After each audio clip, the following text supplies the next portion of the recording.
Asuze nongera mbifurize kugira igitondo cyiza uyu munsi ku wa mbere mudukurikiye muri mice bitandukanye hirya no hino mu gihugu cy'u Rwanda no hanze y'igihugu cy'u Rwanda by'umwihariko mu karere k'ibiyaga bigari muri Uganda, Repubulika Demokarasi ya Kongo, Burundi n'igihugu cya Tanzania. Ikaze rero muri aya makuru yacu ku buryo burambuye. Yitwa Padiri Thomas Nahimana. Uyu mugabo yagiye agaragarwaho n'amagambo akomeye cyane yiganjemo ayo guhakana no gupfobya jenoside yakorewe abatutsi no kwiyabasira ubuyobozi bw'igihugu cy'u Rwanda, by'umwihariko nyakubahwa perezida wa Repubulika y'u Rwanda Paul Kagame yakunze kugenda amutangazaho amakuru y'ibihuha, amakuru mabi cyane. Ariko kandi uyu mugabo hari abantu benshi bagiye bamuvugaho mu buryo butandukanye, bamugaragaza nk'ikigarasha mu buryo budasubirwaho. Uyu mugabo rero ndagira mabwire ko amazi ntabwo akiri ayandi, kandi rwose mu by'ukuri buriya ngo iminsi y'umujura aba ari iminsi 49, uko byenda kose iratinda ikagera. Mbere gato yuko ngaruka kuri iyi nkuru, reka mbanze magezeho andi makuru y'ingenzi agezweho mu buryo bw'incamake, hanyuma tubone gukomeza ndetse n'iyi nkuru. Nk'uko nari nababwiye, amakuru yavugaga kuri iki cyumweru tariki ya 17 Gicurasi 2026 mu mujyi wa Goma mu burasirazuba bwa Repubulika Demokarasi ya Kongo wagaragayemo umurwayi wa Ebola. Ni amakuru yatangajwe n'umuyobozi w'ikigo cya Repubulika Demokarasi ya Kongo gishinzwe abashakashatsi mu by'ubuvuzi, Professeur Jean-Jacques Muyembe yavuze ko umurwayi wagaragaye i Goma ari umugore w'umugabo aherutse kwicwa na Ebola mu gace ka Bunia. Umurwayi wagaragaye i Goma byaturutse ku bipimo byafashwe na laboratoire n'umugore w'umugabo wishwe n'iyi virusi muri Bunia wagiye i Goma nyuma y'urupfu rw'umugabo we. Aya makuru aje nyuma y'amasaha make kandi u Rwanda ruhagaritse ingendo ziva n'izigana muri uyu mujyi wa Goma batuye umujyi wa Gisenyi mu karere ka Rubavu. Ishami ry'umuryango w'abibumbye ryita ku buzima OMS ryatangaje ko icyorezo cya Ebola cyongeye kandi kugaragara muri Repubulika Demokarasi ya Kongo na Uganda, gihangayikishije ku rwego rw'isi. Mu butumwa umuyobozi mukuru wa OMS Dr Tedros Adhanom Ghebreyesus yashyize hanze kuri iki cyumweru yavuze ko muri ibi bihugu abamaze kwandura Ebola barenga 300 mu gihe abo imaze guhitana ari 88. Muri aya makuru mu buryo bw'incamake duce mu gihugu cya Uganda, inzego z'umutekano zishinzwe iperereza muri Uganda ku munsi w'ejo zasatse urugo rwa Anita Among wahoze ari perezida w'inteko ishinga amategeko uri mu gace ka Kigo hafi n'ikiyaga cya Victoria kubera ibyaha bya ruswa ndetse no kunyereza umutungo akekwaho. Iri saka ryakozwe kuri iki cyumweru tariki ya 17 Gicurasi 2026 rikurikiye iryabaye kuwa gatandatu mu rundi rugo rw'uyu mugore ruherereye i Nakasero. Bivuga ko mu iperereza ari gukorwaho telefone yafatiriwe kugira ngo ikorweho igenzura rishobora kwifashishwa kandi mu kubona amakuru. Uretse ifatirwa rya telefone kandi Among yafungiwe mu rugo kuko urujya n'uruza rw'abasohoka n'abinjira mu rugo rwe rutemewe mu gihe iperereza kandi ku byakekwaho rigikomeje. Annette Among yatangiye gukorwaho iperereza nyuma y'uko bimenyekanye ko yaguze imodoka ya Rolls Royce Cullinan ifite agaciro k'ibihumbi 100 by'amadolari Amerika, asanzwe ari umwe mu banyapolitiki bakize muri Uganda. Abo muryango we batangaje ko ibikoresho bye by'ikoranabuhanga bishobora kandi kugenzurwa hagamije kureba ihererekanya ry'amafaranga n'andi makuru ashobora kandi gufasha mu iperereza. Hari kandi watanze amakuru agaragaza ko abagenzacyaha bashaka kwifashisha uburyo bugamije kandi kugarura ubutumwa bwaba bwarasibwe kuri telefone. Umugenzuzi mukuru wa guverinoma muri Uganda Aisha Batare Narure arutse kwemeza ko yakira ibirego bishinja Anita Among kunanirwa kumenyekanisha umutungo we, ari nabyo kandi byatumye iperereza ritangira gukorwa. Hari abandi bayobozi bakomeje kandi gushyirwa mu majwi ko bashobora gukorwa iperereza kuri byo byaha Among akekwaho, harimo uwitwa Kateshumba Dickson wabarizwaga muri komisiyo y'ingengo y'imari ndetse na komisiyo y'imari igenamigambi n'iterambere ry'ubukungu n'umunyamabanga wa leta ushinzwe imari Henry Musasizi. Tuta cyane mbere gato yuko tujya kuri inkuru ivuga kuri Padiri Nahimana, reka mbabwire ko andi makuru akomeye cyane akomeje kugenda avugwa nuko uwitwa Chancelier Ubudage yitwa asanga Amerika itari igihugu cy'inzozi ku rubyiruko.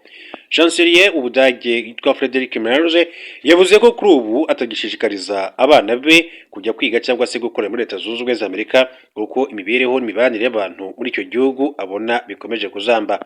Merz yabivugiye mu nama y'urubyiruko Gatolika yabereye i Wellsburg muri icyo gihugu ku itariki ya 15 Gicurasi 2026. Yavuze ko Amerika kandi imaze gucika intege cyane ku mpamvu za politike kandi asanga itakiri igihugu gikuru urubyiruko nk'uko byahoze.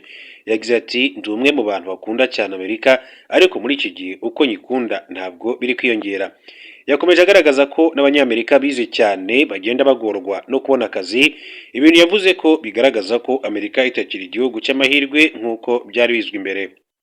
Ati uyu munsi sinashishikariza abana banje kujya muri Amerika kwigayo ndetse no kuhakorera. Ibi Meadows yabivuze bihura n'imibare iherutse kandi gutangazwa na banki nkuru ya New York igaragaza ko ubushomeri mu banyeshuri barangije amashuri bafite hagati y'imyaka 20-27 buri kuri 5.7%, mu gihe barenga 41% bakora akazi kadahuye n'ibyo bize. Ikinyamakuru The Washington Post kandi cyatangaje ko hafi kimwe cya kabiri cy'abarangije amashuri makuru muri Amerika bakora imirimo idasaba impamyabumenyi, mu gihe kandi ibigo byinshi cyane byagabanyije gutanga akazi cyane cyane mu rwego rw'ikoranabuhanga, imari n'ibigo bitanga serivisi. Ibi byatangajwe na Meadows byatunguye benshi kuko asanzwe azwi nk'umwe mu banyapolitiki b'i Burayi bakunze gushyigikira umubano ukomeye cyane hagati y'Ubudage na Amerika. Mu minsi ishize kandi Meadows yigeze kunenga Perezida Donald Trump ku buryo ayoboye intambara yo muri Iran, avuga ko byatumye Amerika itayikuzo. Icyo gihe Trump ntiyaripfanye kuko yahise amusubiza amusaba kwita ku bibazo by'imbere mu Budage ndetse no ku ntambara muri Ukraine aho kunenga politiki ya Amerika. Byatumye Amerika kandi ivuga ko igiye gukura abasirikare 500 bayo mu Budage nk'uko amakuru yakomeje kugenda bishimangira icyo gihe. Hanyuma rero reka tujye kuri uyu mugabo witwa Padiri Thomas Nahimana. Uyu mugabo rero ari inkuru yanditswe n'ikinyamakuru rya Akadomo.com hari ku itariki ya 18 ukwezi kwa 10/2023, bayu umutwe ugira uti isosi yamenetsemo inshishi Padiri Nahimana n'uwari inshuti magara bagiye mu miti. Ati Padiri Nahimana Thomas ati n'abari abayoboke be bakomeje kandi gutana mu mitwe, ati barebana ayingwe ndetse kandi buri wese akurura yishyira. Ati yashize iminsi mike bamwe mu bayoboke b'ishyaka ryitwa Ishema birukanye Nahimana nubwo we avuga ko atari ukuri, ati kuko iryo shyaka ayirye ari we warishinze. Imvano ya byose ngo nuko Nahimana yamba uburenganzira bwo kuzahagararira ishyaka mu matora y'umukuru w'igihugu mu Rwanda. Birika ko icyo gihe muri 2024 hari hateganyijwe amatora y'umukuru w'igihugu, atahubwo uwo mwanya ngo ugahabwa umugore witwa Nadine Claire Kasinge wari inshuti ye y'akadosoka. Gusa mbibutsa ko aba bose nta numwe bigeze yitabira amatora y'umukuru w'igihugu mu Rwanda. Ati nakavuyo kiyongereye ku kandi kamaze iminsi mu mikorere yaba bavuga ko batavuga rumwe n'ubutegetsi bw'u Rwanda bakorera mu mahanga.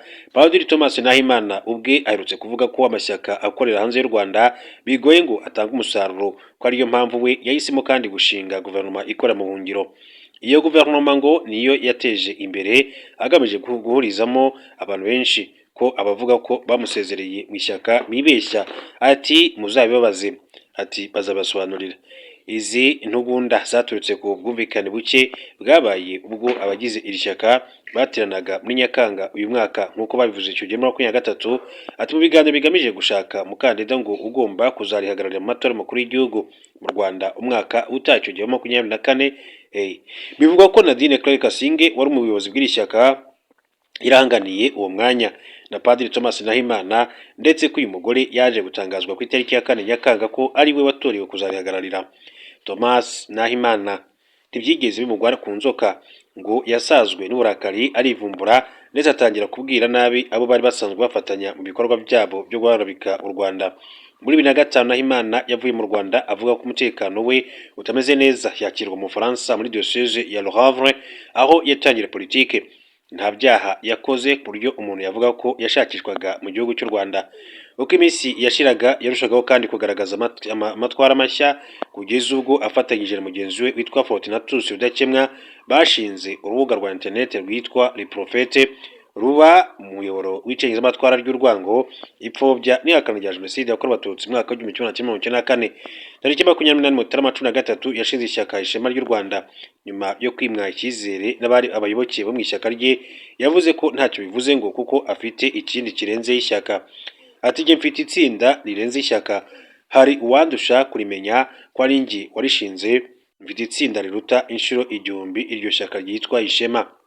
Yavuze ko we yatanzwe nk'umukandida na guverinoma y'u Rwanda ikorera mu buhungiro, ko uko byagenda kose aziyamamaza. Muri 2017 uyu mugabo kandi yari yabeshye isi yose ko aziyamamaza ndetse atangaza n'itariki azagera i Kigali, birangira atahageze. Nyuma yaje kumvikana mu itangazamakuru avuga ko ngo leta y'u Rwanda yabujije indege kumutwara ubwo yari ageze muri Kenya, mu gihe amakuru yizewe yagaragaje ko atigeze kandi ahaguruka i Burayi. kuri iyi nshuro ngo nta muntu n'umwe uzamubuza kugera mu Rwanda nk'uko yabivugaga ngo kuko ngo yiyongereye mu bushobozi ariko byarangiye atahageze. Ati nta muntu uzaduhagarika, ati twagenda ndetse no mu ndege yacu ubushobozi bwariyongereye tuzajya mu Rwanda. Ubushobozi yavugaga ko yabonye bushingiye ku bimaze iminsi bivugwa ko yahuye na Perezida wa Repubulika ya Demokarasi ya Kongo Felix Tshisekedi ukomeje gupfunda imitwe hose ashaka gutera ingabo mu bitugu abatavuga rumwe n'ubutegetsi mu Rwanda kugira ngo bahungabanye umutekano warwo. Nahimana yavuze ko yakiriwe na Tshisekedi nka Perezida wa Guverinoma y'u Rwanda ikora mu buhungiro ndetse ko bombi baganiriye ibibazo biriho hariya n'urugamba rwo guharanira impinduka mu Rwanda, harimo n'ingingo y'uko ngo Nahimana yakwiyamamariza kuyobora igihugu cy'u Rwanda.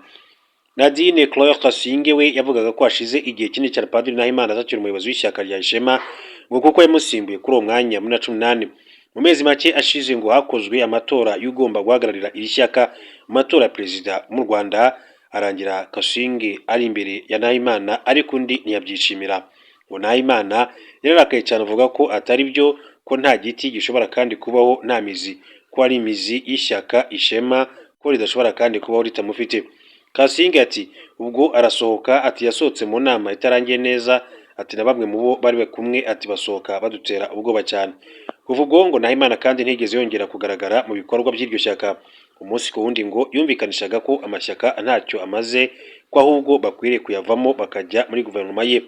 Nadine Claire Kasinge yavuze ko aherutse kubyuka abwirwa n'umuntu ko Nahimana yatanze itangazo avuga ko yiyamamaje, ngo abanyamategeko bahise kandi batangira kuvuga ko Nahimana agomba gusezera mu ishyaka aho kugira ngo akomeze arivangire. Aho ngo niho havuye kwandika itangazo ryamagana kandidatire Nahimana mu izina ry'ishyaka rinarimo ko atakiri mu ishyaka Ishema. Kasinge ati umukandida ni njye. Ati uyu Kasinge imyaka 33 n'umwe mu bari bagize guverinoma ikorera mu buhungiro ya Padiri Nahimana. Icyo gihe ubwo hashyirwagaho ku itariki 26 Gashyantare 2017 Padiri Thomas Nahimana yagizwe perezida wayo, Abdallah Akishuri agirwa minisitiri w'intebe mu gihe Nadine Claire Kasinge yagizwe minisitiri w'intebe wungirije. Minisitiri w'umuco, umuryango, guteza imbere umwari n'umutegarugori aba Ingabire Victoire Umuhoza, ariko kubera ko atarahari bashyiraho Nadine Claire Kasinge wahawe kumuhagararira abifatanyije n'izindi inshingano icyo gihe yari yahawe, nkuko byakomeje kujya bigaragara. Tukiri kuri uyu mugabo kandi rero wenda reka tuzamugaruka n'ubutaha, ariko mbabwire ko mu yandi makuru akomeje kugenda avugwa nuko umwe mu bayobozi bakomeye cyane mu Bwongereza yatangaje ko Minisitiri w'Intebe Keir Starmer yatangiye gutekereza uburyo bwiza bwo kwegura umwanya we kubera ibibazo bya politiki bikomeje kwiyongera mu ishyaka rya Keir Starmer utaramara imyaka 2 ayoboye Ubwongereza. Guverinoma ye ikomeje kandi guhura n'ikibazo cyo gutakarizwa icyizere abaturage bo kutumvikana kw'abagize ishyaka ry'abakozi riri ku butegetsi mu Bwongereza. Keir Starmer kandi ashinjwa umusaruro muke mu guhangana n'ibibazo Ubwongereza kandi buri gucamo, ndetse bigahuzwa no kuba amatora yo mu nzego z'ibanze aherutse ishyaka ry'abakozi ritarabonye imyanya myinshi. Inkuru ya Daily Mail yatangajwe ku itariki ya 16 Gicurasi 2026 ivuga ko umwe mu bayobozi bakuru muri guverinoma ya Keir Starmer yameje ko umugambi ari ugutekereza uko yegura mu buryo bwiza kuko yumva neza uburemere bw'ikibazo gihari. Uwe muyobozi yagize ati yamaze kubona ko uko ibintu bimeze uyu munsi bidashobora kandi gukomeza gutyo, rero arashaka kubanza kandi kwitegura kwegura mu buryo bwibashye kandi bushingiye ku mahitamo ye, niwe uzishyiriraho igihe kiboneye agomba kandi kubikorera.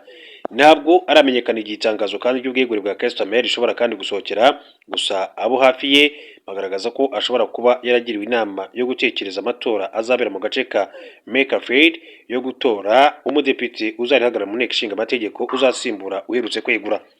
N'amatora azaba ku itariki ya 18 Kamena 2026, ndetse uwahoze ari meya w'umujyi wa Manchester Andy Burnham arahabwa amahirwe yo kuba yatorwa agasubira mu nteko agahagararira ako gace, kandi ibyo bamwe bavuga byamuha amahirwe akomeye cyane yo kujya ku buyobozi bw'ishyaka ry'abakozi. Igitutu cy'abasaba kandi kwegura kwa Keir Starmer cyarushijeho kwiyongera nyuma y'uko abaminisitiri bane muri guverinoma beguye muri iki cyumweru, barimo Wes Streeting wari minisitiri w'ubuzima, bivuga ko ashobora kuba kandi ashaka kuzasimbura Keir Starmer. BBC yatangaje ko nibura abadepite barenga 40 mu ishyaka ry'abakozi bamaze gusaba mu buryo butaziguye cyangwa se bwihariye ko minisitiri w'intebe Starmer yegura. Gusa haracyari abandi badepite n'abaminisitiri bungirije barenga 100 basinye inyandiko igaragaza ko iki atari igihe cyo gushaka undi muyobozi w'ishyaka ry'abakozi. nubwo bimeze bityo Customer we ku giti cye yakomeje kandi kugaragaza ko adateganya kwigura. Ubwongereza bumaze igihe buhura n'ihindagurika rikomeye cyane muri politike kuva bwava mu muryango umwe bw'Uburayi muri 2016. Mu myaka 8 yakurikiyeho abayobozi bane b'ishyaka ry'abakonservateri basimburanye ku mwanya wa minisitiri w'intebe mbere y'uko Customer ajya ku butegetsi, barimo Theresa May, Boris Johnson, Liz Truss, Rishi Sunak, ariko beguye bitamaze kabiri.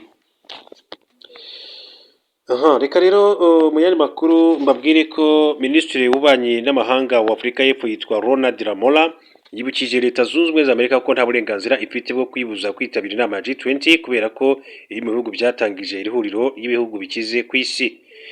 Lamola yabigarutse mu kiganiro yagiranye n'abanyamakuru nyuma y'inama yo ku rwego rw'abaminisitiri yahuje abo mu muryango wa BRICS uhuza ibihugu byiyemeje kwishakamo ibisubizo bitishingikirije ku biva muri Amerika n'i Burayi. Inama kandi yabereye i New Delhi mu Buhinde. Ubwo yabazwaga uburyo umubano hagati y'igihugu cye na Afurika y'Epfo na Leta Zunze Ubumwe za Amerika ndetse na Perezida Donald Trump uhagaze, yavuze ko umubano hagati y'ibihugu udahagaze buma, ahubwo isaha n'isaha uba ushobora guhinduka. Ati tubyitaho uko bije n'uko bigenda. Twakunze gukorana n'ibiro bya Perezida wa Amerika Maison Blanche ndetse n'ibice bitandukanye bya Amerika nk'inteko ishinga amategeko na za kaminuza, ibigo by'ubushakashatsi n'ibigo by'ubucuruzi. Yakomeje agira ati Amerika ituwe n'abaturage bagira imico itandukanye ndetse niyo mpamvu dukwiriye kandi gukomeza gukorana nabo no guteza imbere umubano hagati y'abaturage.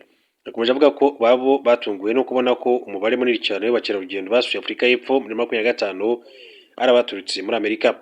Ati ibi nibyerekana ko gukomeza umubano hagati yacu n'abaturage b'Amerika bizagira uruhare mu gutuma kandi unakomera hagati y'icyo gihugu ndetse n'imijyi yaho.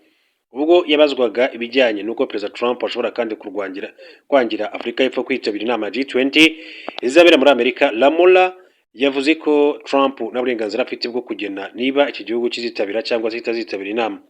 Ati ntabwo akwiriye kuvuga ko tutazitabira inama ya G20 cyangwa se ko tudakwiriye kubarizwa muri iri huriro kubera ko turi mu bihugu byawutangije, kandi ntabwo igihugu kibarizwa muri G20 gifite ububasha bwo kuvuga ko ikindi gihugu kitazongera kuba umunyamuryango. Yavuze ko ibyo bitandukanye n'ibyabaye umwaka ushize ubwo inama yaberaga muri Afurika y'Epfo, aho Amerika kandi yatumiwe kwitabira ariko ikanga ubwo butumire. Yavuze ko ibindi bihugu kandi bibarizwa muri G20 birimo Brazil, Uburusiya bidashyigikiye ko Afurika y'Epfo yavanwa muri iri huriro. Mu Ukuboza 2025 Leta Zunze Ubumwe za Amerika zatangaje ko izakira inama y'ibihugu bigize G20 muri 2026, ariko itazatumira Afurika y'Epfo yayakiriye muri 2025 ndetse maze kandi gusiba ku rubuga amakuru yose yerekeye imyanzuro yafatiwe mu nama G20 yabereye muri Afurika y'Epfo. Ibi byatumye muri Mutarama 2026 Minisitiri w'Imari muri Afurika y'Epfo Enoch Godongwana atangaza ko igihugu cye kigiye kandi kwikura muri iri huriro ry'ibihugu bikize ku isi. Yabivugiye mu nama mpuzamahanga yiga ku bukungu yabereye Davos mu Suisse. Ibihugu bigize G20 birimo Argentine, Australia, Brazil, Ubwongereza, Canada, Ubushinwa, Ubufaransa, Ubudage, Ubuhinde, Indonesia, Ubutaliyani, Ubuyapani, Mexique, Uburusiya, Arabia Saudite, Afurika y'Epfo, Korea y'Epfo, Turkiya na Leta Zunze Ubumwe za Amerika. Duhindure ingingo turebe n'andi makuru atandukanye akomeje kugenda avugwa twihuta cyane. Mbabwire ko u Rwanda ruri gukurikiranira hafi Ebola yagaragaye muri Repubulika ya Demokarasi ya Kongo ndetse n'igihugu cya Uganda. Minisiteri y'Ubuzima yatangaje ko iri gukurikiranira hafi icyorezo cya Ebola cyagaragaye muri Repubulika ya Demokarasi ya Kongo no muri Uganda, igaragaza ko mu Rwanda ntawe urandura indwara. Ni mu itangazo Minisiteri yashyize hanze kuri 17 Gicurasi 2026, ni nyuma y'uko ishami ry'umuryango w'abibumbye ryita ku buzima OMS kuri iki cyumweru yatangaje ko iki cyorezo cya Ebola cyongeye kandi kugaragara muri Repubulika ya Demokarasi ya Kongo na Uganda gihangayikishije ku rwego rw'isi. Mu butumwa umuyobozi mukuru wa OMS Dr Tedros yashyize hanze kuri iki cyumweru yavuze ko muri bihugu kandi amaze kwandura Ebola barenga 300 mu gihe abo yishe ari 88. Minisiteri y'Ubuzima mu Rwanda iti nta muntu wanduye Ebola wagaragara mu Rwanda nk'uburyo bwo kwirinda. U Rwanda rwashyize imbaraga mu gupima ndetse no kwitwararika ku mupaka wa RDC. Minisante yagaragaje ko amatsinda yo mu nzego z'ubuzima aryamye amajanja ndetse uburyo bwo kugenzura bwakajijwe kugira ngo haramutse hagaragaye kandi uwanduye indwara batahurwa kare ndetse akitabwaho byihuse. Iyi minisiteri kandi yavuze ko izakomeza kandi gukorana n'abafatanyabikorwa batandukanye baba b'imbere mu gihugu, mu karere no ku rwego mpuzamahanga kugira ngo amagara y'abaturarwanda abungwabungwe. Kuva mu gitondo cyo ku itariki ya 17 Gicurasi 2026 imipaka ihuza u Rwanda na RDC mu karere ka Rubavu yafunzwe kubera Ebola. wa 17 Gicurasi 2026 nabwo umujyi wa Goma kandi wo mu burasirazuba bwa RDC wagaragayemo umurwayi wa Ebola. Amakuru yatangajwe n'umuyobozi w'ikigo cya RDC gishinzwe ubushakashatsi mu by'ubuvuzi Professeur Jean-Jacques Muyembe yavuze ko umurwayi ugaragaye i Goma ari umugore w'umugabo uherutse kwicwa na Ebola mu gace ka Bunia. Kuva mwaka wa 1976 RDC yibasiwe n'ubwoko bwa 16 bwa Ebola burimo ubwahawe izina rya Zaire, ubwa Sudani bwaturutse muri Sudani n'ubundi bwitwa Bundibugyo bwaturutse muri Uganda. Mu gatatu nibwo bwagarutse. OMS igaragaza ko muri rusange Ebola yica 50% by'abayanduye, icyakoze ari ubwo byagiye kandi bihinduka igipimo kikajya kuri 25-90% ubusobanuro kandi ko nubwo yica byihuse iyo kibonetse kare kandi ubuzima bw'umurwayi bushobora kandi kurokorwa. Umuyobozi w'ikigo cy'umuryango wa Afurika yunze ubumwe gishinzwe gukumira ndetse no kurwanya indwara Africa CDC Dr Jean Kaseya herutse kuvuga ko umwihariko wa Ebola ya Bundibugyo ari uko nta muti cyangwa se urukingo byayo bihari kugeza magingo aya ngaya. Ni makuru ni menshi cyane bakomeza kugenda avuga gusa reka mbe mpini aha ngaha turaza gusubira mu yandi makuru.